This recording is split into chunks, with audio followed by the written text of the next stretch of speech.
వేములవాడ రాజన్న ఆలయానికి అనుబంధ దేవాలయమైన నాంపల్లి శ్రీ లక్ష్మీ నరసింహస్వామి ఆలయంలో బుధవారం భూనీల సహిత శ్రీ లక్ష్మీ నరసింహస్వామి వారి కళ్యాణం కన్నుల పండువగా రాజన్న ఆలయ ప్రధాన అర్చకులు అప్పాల భీమశంకర శర్మ అర్చక స్వాములు శాస్త్రోక్తంగా నిర్వహించారు. కన్యాదాతలుగా రాచకొండ రామాచార్యులు సంధ్యారాణి వ్యవహరించారు. కళ్యాణ వేడుకల్లో సుమారు 1500 మందికి పైగా భక్తులు పాల్గొని కళ్యాణ తంతును తిలకించారు. కళ్యాణం అనంతరం భక్తులకు అన్నదాన కార్యక్రమం నిర్వహించారు. ఈ కార్యక్రమంలో ఆలయ AEO Srinivas, EE Rajesh, DE Raghunandan, సూపరింటెండెంట్లు సిరిగిరి శ్రీరాములు, అల్లె శంకర్, నాంపల్లి గుట్ట ఆలయ ఇన్ఛార్జ్ నరేందర్, ఆలయ సిబ్బంది, భక్తులు పాల్గొన్నారు.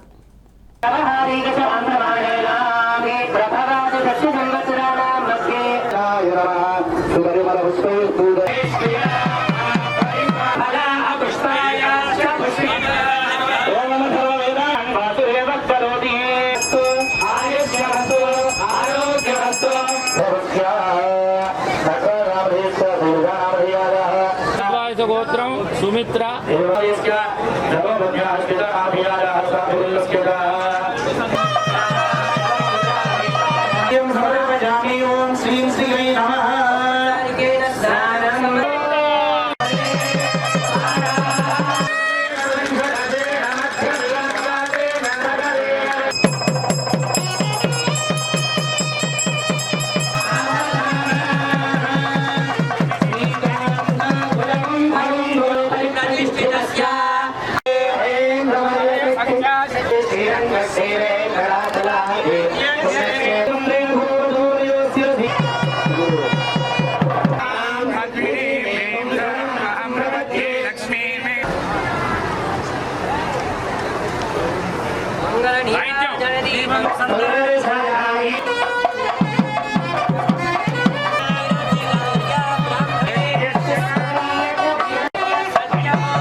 वृषभे स्वाति नक्षत्रे चतुर्थस्यायां शुभे दिने संध्याकाले नटे युक्ते स्తంభోద్భూతం మృగేసరి దక్షిణ కాశీగా పేరుగాంచినటువంటి యొక్క వేములవాడ క్షేత్రానికి నాంపల్లి క్షేత్రము అనేది 2 కిలోమీటర్ల దూరంలో ఉంటుంది.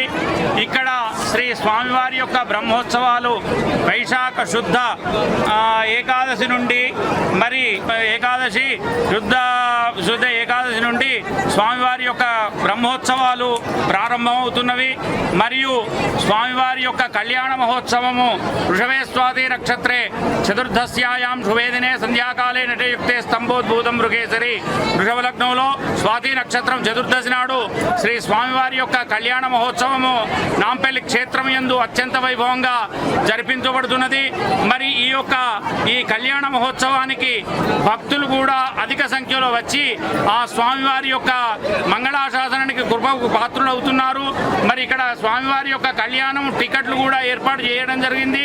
1116 చోని దంపతులను కూర్చునబెట్టి ఆ స్వామి యొక్క స్వామివారి యొక్క వస్త్రము అనేది ప్రసాదంగా భావించబడి వారికి ఇవ్వబడుతుంది. మరి ఈ రోజున కూడా కళ్యాణ మహోత్సవానికి చాలా మంది భక్తులు వచ్చి కూర్చుండి ఆ స్వామివారి యొక్క కృపకు పాత్రులయ్యి మరి ఆ స్వామి యొక్క అన్నదానం కూడా స్వీకరించి వెళ్ళడం జరుగుతుంది ఈ నాంపల్లి క్షేత్రంలో. జై శ్రీమన్నారాయణ.